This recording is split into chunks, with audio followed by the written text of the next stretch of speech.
우리에게 주시는 말씀은 레위기 16장입니다.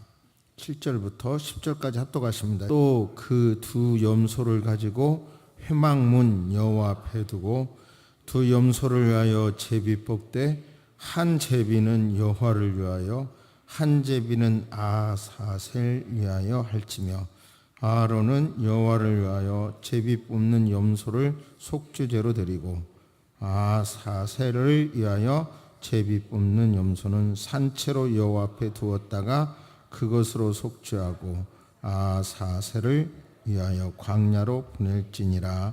아멘. 하나님께서는 죄인을 직접 만나지 않으십니다. 구약에서는 제사장을 통해서 피를 흘리고 피를 바쳐서 제사를 드리는 그 제사를 받으셨고, 신약에서는 예수님을 통해서 우리를 만나 주십니다. 그러니까 직접 만나 주시지 않고요. 구약에는 제사장을 통해서 제사를 통해서 만나 주셨고, 신약에는 예수님을 통해서 만나 주시는 겁니다.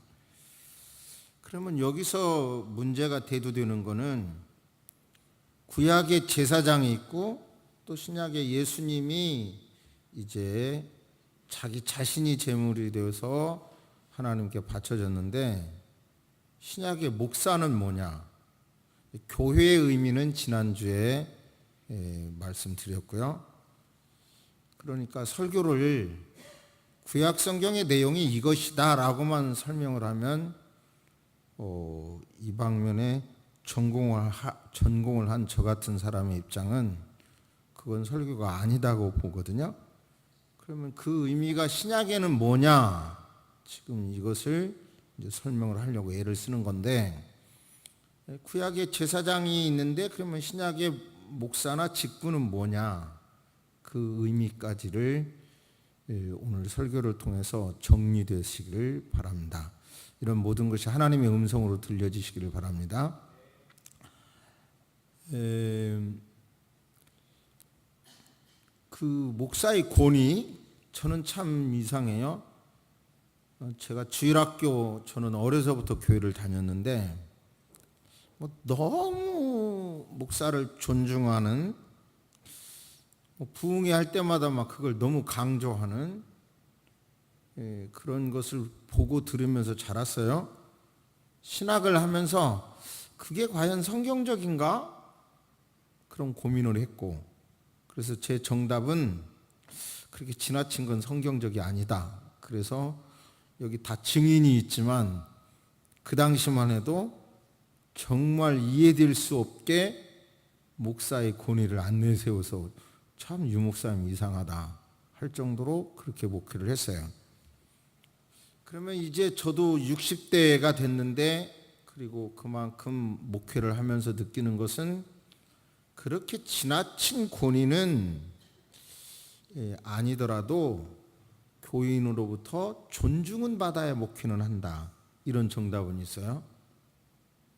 지나친 그런 건 아니더라도 그런 존중이 있어야 목회를 한다. 어느 교회 사건입니다. 우연히 그 교회를 간 적이 있는데, 갑자기 평일날인데 교인들이 막 나와서 청소를 하는 거예요. 상당히 큰 규모의 교회인데 화장실이 재래식이고 별로 깨끗하지가 않았어요. 그런데 청소를 열심히 해요. 왜 그러냐 물어봤더니 담임 목사님이 외국에 2주간 출타 중 계시다가 귀국을 한대요. 그분이 들어올 때 교회가 깨끗하면 얼마나 기분이 좋을까 하는 마음으로 이신전심으로 모여서 청소한다는 거예요. 굉장히 충격이었는데, 그런 어떤 뭉치는 힘이 결국은 이단이라는 소리까지 들으면서도 몇만 명으로 부흥되더라고요. 결과가 결국은 지금도 천호동에 있는 어느 교회 사건도 비신자 그룹 공영방송 이런 데서 굉장한 비난을 쏟아부어요. 그 교단의 목사님들 그리고 또 그 신학대학의 교수들까지도 비난을 쏟아붓는데 그래도 그 교인들은 그 목사님을 존중해요. 그러니까 이제 별로 흔들리지 않아, 내부적으로는. 제가 옛날에 총신대학 총장 선거 문제로 총장 후보와 함께 전국에 있는 재단 이사들을 순회하면서 만난 적이 있어요. 정말 법을 지켜야 합니다, 당신들이. 그런 말을 하기 위해서. 그때 이게 묘한 통계를 봤어요. 그게 뭐냐면요. 이제 물론 약속을 하고 가죠. 그러면 그 교회 마당에 도착하면 누군가가 기다렸다가 오셨습니까?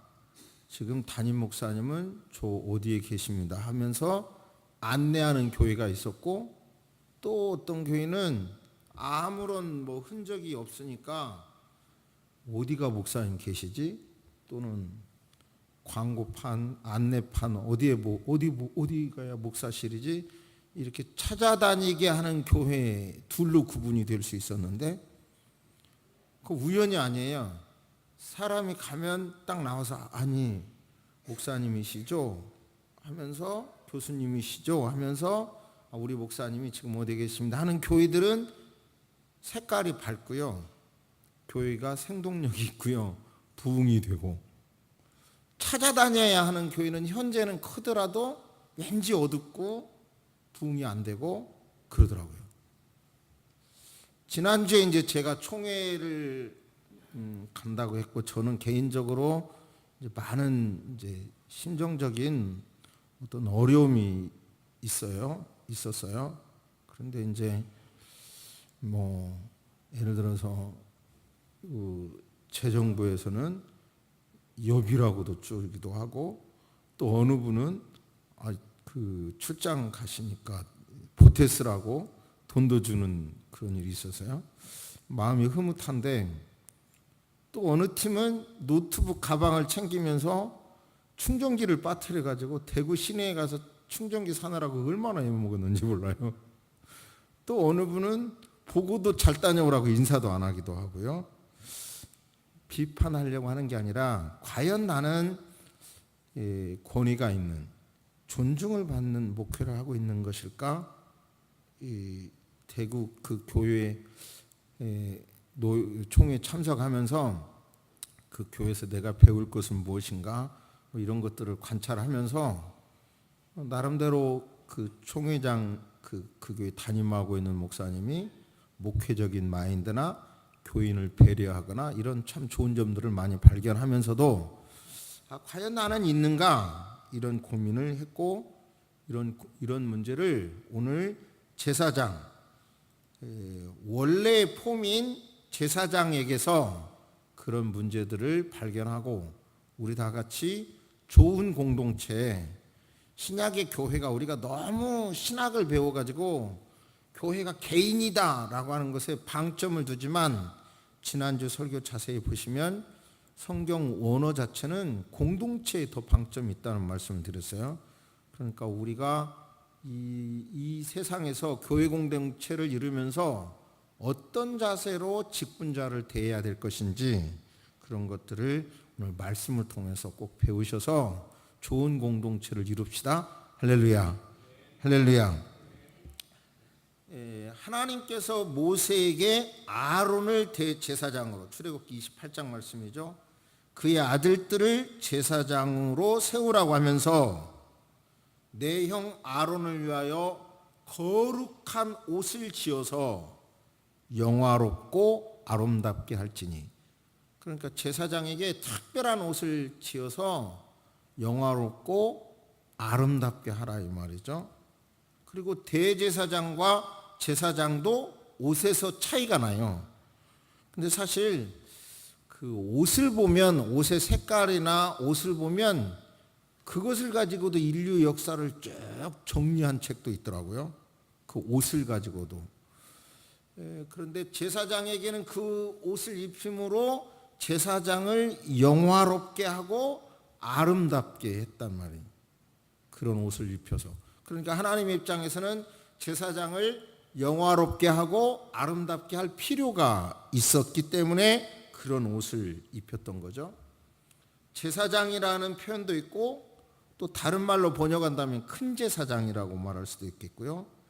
기름 부음 받은 자인 제사장이라는 성경 구절도 있고 수 제사장 또는 다르게 번역하면 우두머리 제사장, 우두머리. 그런데 또 성경 자세히 보니까요, 제사장이라고는 썼지만 앞뒤 문맥을 살펴보니까 결국은 대제사장을 의미하고 있었습니다. 아무튼 이스라엘의 대제사장은 아론으로부터 시작했고 그 아들에게 세습이 됐어요. 세습. 여호와께 죄를 짓고 죽은 아론의 두 큰 아들의 경우 부적격자로 탈락되죠. 이런 경우는. 또는 죄송합니다. 솔로몬이 대제사장을 해임시키기도 해요. 그리고 바벨론으로 포로로 끌려갔을 때나 그다음 우리가 신약 시대에 로마의 통치를 받을 때에도 제사장직이 유지가 되고 정치권자들이 대제사장을 띄었다 붙였다 해요. 그래도 큰 틀에서 보면 아론의 그 혈통은 거의 지켜졌다고 보여집니다. 그 대제사장은 조건이 이스라엘 자녀와 이스라엘의 딸과 결혼해야 된다는 그런 조건도 있고요. 그리고 은퇴 시기가 언제냐면 레위인의 경우 50세로 되어 있는데요. 대제사장의 경우는 종신직으로 되어 있고, 그러니까 아론은 모세와 함께 바로 앞에 갔을 때가 83세, 죽을 때가 123세였는데 은퇴하지 않고 계속 사역했죠. 그 다음에 이렇게 아론을 제사장을 이제 우리 교회도 임직식이 있는데 그 임직식을 할 때 정말 장엄한 임직식이 출애굽기 29장에 나옵니다. 그러니까 어떤 예식보다도 웅장하고 품위 있고 정성을 들여서 임직식을 하게 되었습니다. 그래서 이제 특별히 배합한 신성한 기름 부음용 기름을 아론의 머리에 부어서 기름 부었고 그 이후로 기름 부음 받은 자라고 대제사장을 그렇게 말을 하고요. 그리스도라는 뜻도 바로 기름 부음 받은 자라는 뜻이 있죠. 그래서 이 제사장들이 이제 그 지난주에 설명한 제사장의 옷을 입고 이제 그 사역을 감당하는데 어떤 사역을 감당했는지 먼저 말씀을 드리면 번제단에서 곧 그 수송아지의 피와 염소의 피를 취하여 단 귀퉁이 뿔들에 바르고 손가락으로 그 피를 뿌리고, 즉 번제단에서 이런 일을 하고, 즉 번제란 올라간다는 거잖아요. 이렇게 그 불 위에서 짐승이 피를 태우고 그 연기가 올라가는 거죠. 그 다음에 떡상에서는 안식일마다 12개의 진설병을 올려놓는 일들을 항상 그렇게 했고, 그 다음에 등대의 불이 꺼지지 않도록 했고, 등대의 불은 아침 저녁으로 2번 점검을 했죠. 분향단에서 향이 끊어지지 않도록 했고, 그 다음에 이제 지성소에서 즉 번제단에서 일, 또 그 다음에 등대에 불을 켜기도 하고 진설병에서 떡을 놓기도 하는 그런 일들을 제사장이 했고, 지성소에서는 7월 10일 날 1년 동안 지은 죄를, 민족이 지은 죄를 참회하는 건데요. 이때 염소 2마리를 선택을 해서 제비를 뽑아요. 하나는 거기서 잡아서 제사용으로 쓰고, 한 마리는 아사셀, 이 발음이 틀렸다고 일부 예배 후에 아내가 지적해가지고 제가 이제 정확히 말합니다. 아사셀 양은 어떻게 하냐면 이제 안수를 해요. 잡은 양은 제사를 드리고 안수를 해서 우리 민족의 죄를 이 양에게 맡깁니다. 그러니까 우리의 죄를 예수님의 십자가 지신 예수님, 죽으신 예수님께 맡깁니다. 이렇게 맡기듯이 아사셀 양에게 그것을 맡깁니다. 안수로 넘겨줘요. 그러면 이제 그 양은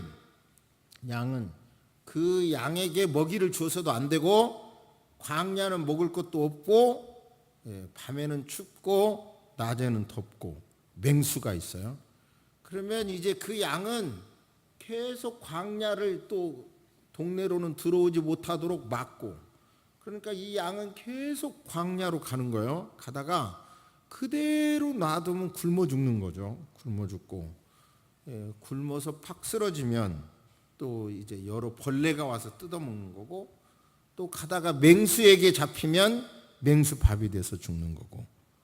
그런데 이 아세살 양이 바로 우리를 위하여 십자가에 달려 죽으신 예수님이시고, 그리고 그 예수님이 제물이 됐다는 의미와 우리의 죄를 넘겨받았다는 의미와 나를 대속해서 죽었다는 의미가 그 속에 있습니다. 이런 이야기가, 이런 성경적인 내용이 참 별로 실감 안 나네 그럴 수 있지만 그렇지 않죠. 이것은 진리에 관한 얘기죠. 기독교의 진리에 관한 얘기. 예를 들어서 맨 처음에 제가 서울에서 목회할 때 산동네에서 사는 분은 도저히 자기 집을 살 가능성이 전혀 없어 보였어요. 제가 올 때 오히려 올라가는 전세금도 보증금도 감당하기가 어렵더라고요. 단칸방에서 특별히 사는 분들의 경우 제 마음에도 안타까웠던 것은 아들, 딸이 같은 방에서 자는 게 성인이 된. 그래서 제가 몇 사람의 것을 청약저축제도가 생겨서 이거다, 그걸 믿고요. 몇 사람 앞으로 그것을 사례비도 얼마 못 받으면서 청약저축을 넣어줬어요. 그리고 교인들에게 그걸 설득했어요. 그랬더니 이 일각에서는 목사님이 별걸 다 알아가지고 세속적인 얘기를 한다고 막 비판도 해서, 비판을 하거나 말거나 청약 부금까지 늘어줬어요. 법적으로 이렇게 서류를 만들어서. 그랬더니 나중에 분당 신도시가 발표됐고, 그 통장 하나가 저 시범단지 한양아파트하고 바꿔지더라고요. 근데 그거 처음에 임대라 돈도 얼마 안 들어갔어요. 그리고 조금 있다가 그걸 분양까지 시켜주니까, 그것이 돈이 하나도 없는 집은 크든 작든 문 딱 닫으면 내 집이 있는 게 얼마나 좋은 건죠. 그리고 그게 분양을 하니까 또 가격이 또 엄청 오르더만요. 그것이 하나도 재산이 없는 사람에게는 결국은 딛고 일어서가는 재산이 되더라고요. 그러니까 청약제도 다 모르겠는데 이러는 사람은 살 길이 없는 거예요. 정부에서 뭔가 이렇게 하는 걸 믿고 들었던 사람은 뭐 시범단지 같은 데도 예를 들어서 당첨이 되면 진짜 천문학적으로 올랐잖아요. 월급 타서 다 하나도 안 쓰고 지금까지 아무리 좋은 직장에 월급 많이 받아도 그만큼 받았겠어요? 아까 기도 속에 가슴이 찡하던데요. 그만큼 이 세상이 그렇게 되는 거예요. 그럼 아무튼 예수 믿고 아세살 양처럼 내 죄를 거기다가 올려놓았다. 예수님이 가지고 광야에 가서 십자가에 달려 죽으셨다. 음부에 떨어지셨다. 그리고 부활하셨다. 이걸 믿음으로 받는 사람은 신실하신 하나님께서 실족치 않고 성경의 약속대로 채워주실 줄로 믿습니다. 할렐루야. 그러니까 이제 우리의 제사장은 이제 특별히 아론은 여러 가지 일을 하죠. 그 많은 성전의 모든 일을 총괄했고 백성들을 축복하는 일을 하죠. 아론과 그 아들들에게 이르기를 너희는 이스라엘 자손을 위하여 이렇게 축복하이로되 여호와는 내게 복을 주시고 너를 지키시기를 원하며 여호와는 그 얼굴로 내게 비추사 은혜 베푸시기를 원하며 여호와는 그 얼굴을 내게로 향하여 트사 평강 주시기를 원하노라 할지니라. 그들은 이같이 내 이름으로 이스라엘 자손에게 축복할지니 내가 그들에게 복을 주리라. 여기서 강조하죠. 하나님은 절대로 축복하시는 분이 아닙니다. 하나님은 축복하는 분이 아니에요. 축복을 할 수 있는 고난자가 축복을 하면 복을 주시는 분입니다. 이 관계를 잘 아세요? 하나님 축복해 주세요 그러면 하나님을 멸시하는 거예요. 복을 빌어달라고 하는 건. 그러니까 아론이 축복을 하면 하나님이 복을 주시겠다는 거예요. 그러니까 이제 우리 신약 시대는 예수 그리스도가 저와 여러분을 위하여 십자가에 달려 죽으셨고 여러분 천국에 가서 지금도 우리를 위하여 기도하십니다. 할렐루야. 그런데 문제는 그러면 지금의 이 시대에 이제 직분은 뭐냐? 직분자는 뭐 하는 거냐? 이제 예수 그리스도는 아론의 후손이 아니라 멜기세덱의 반차를 쫓아 영원한 대제사장이 되셨고 우리에게 직분을 주셨어요. 이 문제에 대하여 로마서 15장 16절은 이 은혜는 곧 나로 이방인을 위하여 그리스도 예수의 일꾼이 되어 제사장 직무를 하게 하사 이방인을 제물로 드리는 그것이다. 그러니까 바로 직분도 어떻게 보면 신약의 직무를 줘서 제사장의 직무를 맡겨주셨다는 거죠. 제사장의 직무를. 우리는 즉 다시 말씀하면 성소와 지성소의 휘장이 예수님이 십자가에 달려 돌아가실 때 그 성소의 휘장은 어떤 자료를 보니까 양 옆에서 말을 묶고 이리 하고 찢어도 안 찢어질 만큼 강하다고 그래요. 그런데 위에서 찢어졌어요. 이 말은 찢어짐으로 말미암아 성소에서 지성소에 있는 언약궤를 바라보게 됐고 그 휘장은 예수 그리스도의 몸이어서 예수 그리스도의 몸으로 인하여 십자가에 달려 죽으심으로 말미암아 저와 여러분들은 하나님 앞에 직접 담대히 나아갈 수 있는 제사장이 된 거예요. 할렐루야. 그런 의미의 제사장이 된 거예요. 그러면 목사의 일은 뭐냐? 목사의 일은 바로 여기서 제사장도 율법을 가르치는 사역이 있었잖아요. 신약에서 목사에 대해서도 가르침을 받는 자는 말씀을 가르치는 자와 모든 좋은 것을 함께 하라. 디모데전서 5장은 잘 다스리는 장로들을 배나 존경할 자로 알되 말씀과 가르침에 수고하는 이들을 더할 것이니라. 가르치는 자들을 더 소중히 여기라는 거죠. 자 보세요. 예를 들어서 신약의 구약에서 등불에 불을 비추고 향단에 향이 나게 하고 번제단에서 그 제물을 태우는 그런 연기가 올라가도록 그렇게 목표를 한다면 기도합시다. 기도합시다. 그렇게 교회에서 담임 목사나 또는 당회에서 결정을 해서 기도합시다. 이것을 무엇을 합시다. 그럴 때 말하자면 제사장의 그 일을 따르듯이 제사장 여러분도 따라 주셔야 되는 거죠. 그런데 목회를 해보면서 제가 확실히 느끼는 것은 무엇을 강구해도 안 듣는다는 거죠. 그러니까 다 나오세요. 내 이 말은 안 하잖아요. 다 안 나올 걸 확실하고 분명하게 믿기 때문에. 근데 여러분요, 우리가 신약의 제사장이라고 한다면 바로 이런 문제.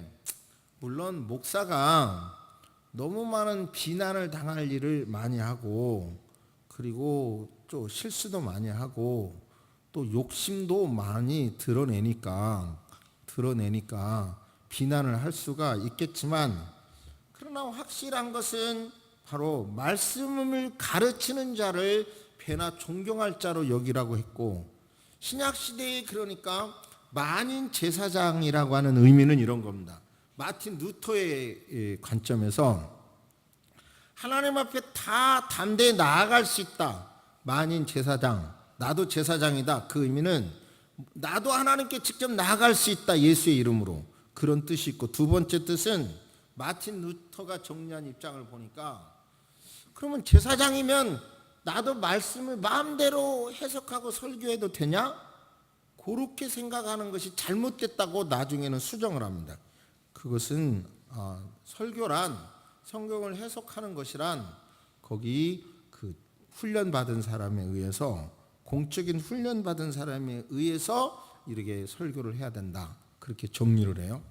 그러니까 신약 시대에는 사도로, 혹은 선지자로, 혹은 복음 전하는 자로, 혹은 목사로, 혹은 교사로 우리가 여러 직분을 지켜주셨는데, 이 교회 공동체를 지키기 위해서 구약의 제사장을 아름답고 영광스럽게 하듯이 신약의 그 강단에서 선포되는 말씀을 정말 하나님의 말씀으로 아멘 하고 받는 그 권위를 존중을 해줘야 합니다.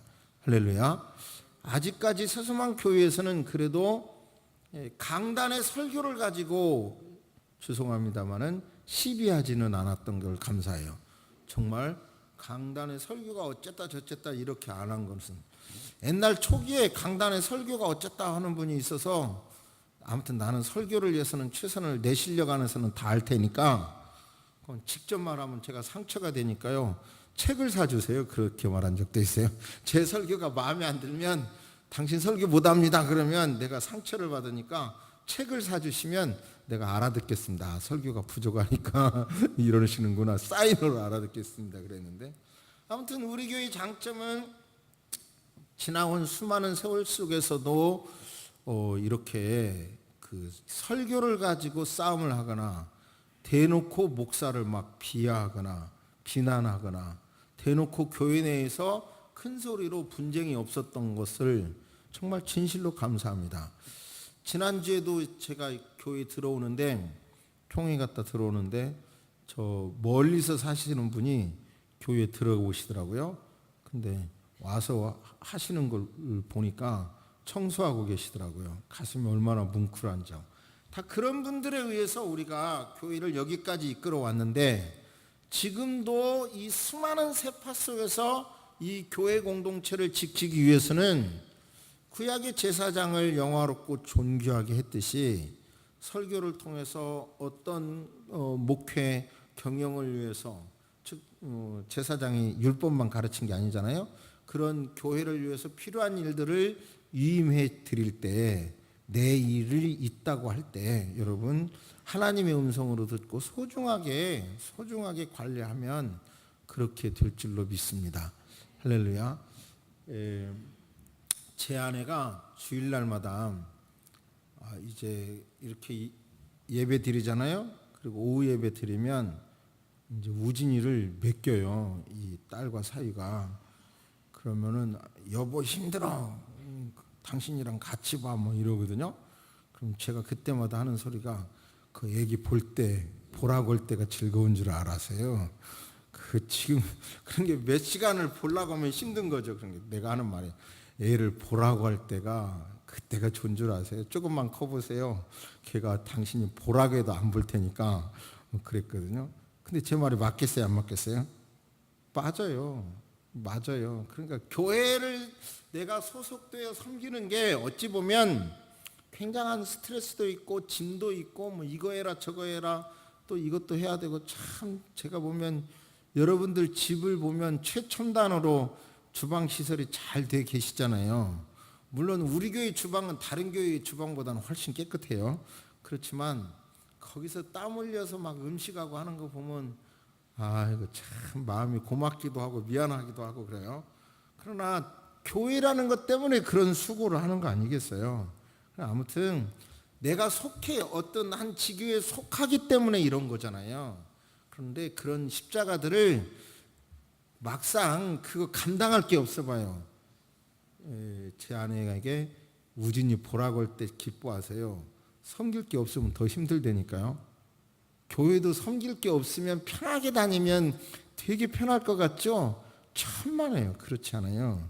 그러니까 그냥 적당하게 섬길 수 있는 교회에 있는 것도 감사하면서 말씀 존중하면서 어쨌든 이 교회 공동체를 여러분의 재산 똑같은 관리하듯이 여러분의 소중한 것 관리하듯이 말씀도 잘 관리하고 하시면 여러분 평생에 이것도 하늘에 놀라운 상급이 될 줄로 확실히 믿습니다.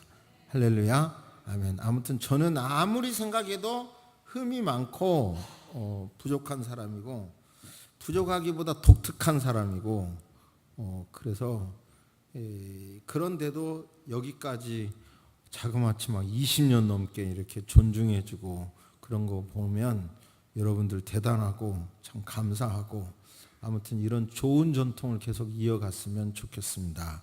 아멘. 묵상하시겠습니다. 살아계신 하나님, 예수님을 우리에게 주신 것을 감사합니다.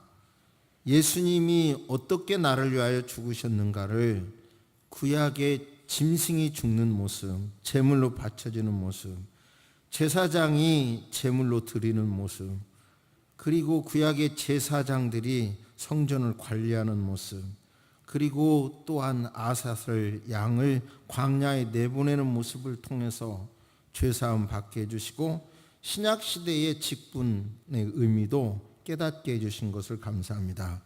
지금 우리가 사는 이 세상은 세상의 모든 권위가 다 무너지고 있습니다.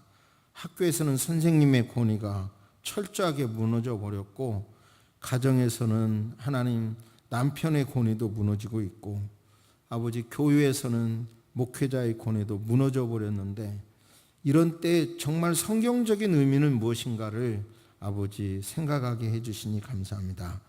결국은 그것이 나도 살고 우리 모두가 이 세상에 하나님의 나라를 만들 수 있는 것임을 알게 하시고 감당할 수 있는 십자가를 아버지 감당해 가면서 힘들더라도 가정 공동체, 교회 공동체를 그리스도인으로 아버지 이끌어가고 만들어가게 도와주옵소서. 나를 따르라가 아니라 나를 보라 하는 우리 그리스도인들이 돼서 세상에 가서도 힘들더라도 바른 자세로 살아가는 우리가 되도록 도와주시옵소서. 지난 주간에 우리 교단 총회 잘 마치게 해주신 것 감사합니다. 앞으로도 계속해서 더욱더 좋은 쪽으로 발전할 수 있도록 인도하여 주옵소서. 예수님의 보혈이 새소망교회에 충만하게 도와주옵소서. 예수님의 보혈이 성도 여러분의 심령 속에 충만하게 하여 주옵소서. 예수님의 보혈이 성도 여러분의 가정에 충만하게 하여 주옵소서. 저들의 사역에 충만하게 하여 주옵소서. 그래서 원수마귀가 한 길로 왔다 7길로 물러가는 역사가 일어나게 하여 주옵소서. 지금은 우리 주 예수 그리스도의 은혜와 우리 하나님의 놀라우신 사랑과 성령님의 감화감동 교통하심이 이제로부터 영원토록 함께 있을지어다. 아멘.